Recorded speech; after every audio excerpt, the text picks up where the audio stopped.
So imagine two bullets are fired together more than a mile apart, striking each other head-on at full speed. That's what scientists in Switzerland have now done, except they use subatomic particles, moving at near the speed of light.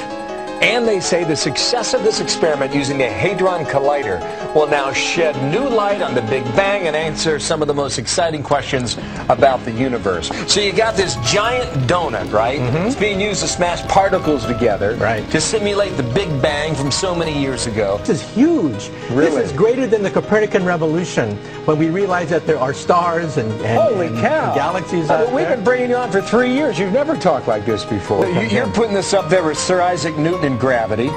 You're putting that up there with Thomas Edison in electromagnetism. That's right. You're putting that up there with Albert Einstein and E equals MC squared, which led to nuclear power. Right. That's what you're writing about today in the Wall Street Journal. That's right. That significant? It's that big. We're talking about unifying all the forces of nature. There are 4 forces that make the world move.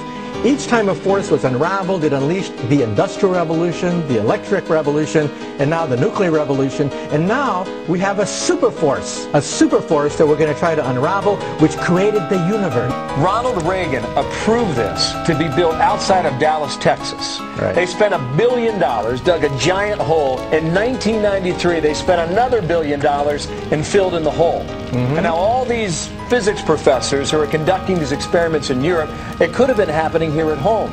And you're suggesting there's a bit of a brain drain from the United States to Europe to pursue projects like these. This machine could have been our machine. Now the Europeans are creating the new Vatican of physics. Physicists are leaving the United States to go to Geneva, Switzerland. They get this brand new machine, and what do we get? We get a $2 billion hole. Who made that call? One congressman asked the physicist, quote, "Are we going to find God with your machine? If so, I will vote for it." So our machine was canceled, and America is no longer on the cutting edge of the most basic research in physics. So $1 billion to dig the hole, to build this, so we can do it here at home. Fill in the then hole. $1 billion decision by Congress, fill it in.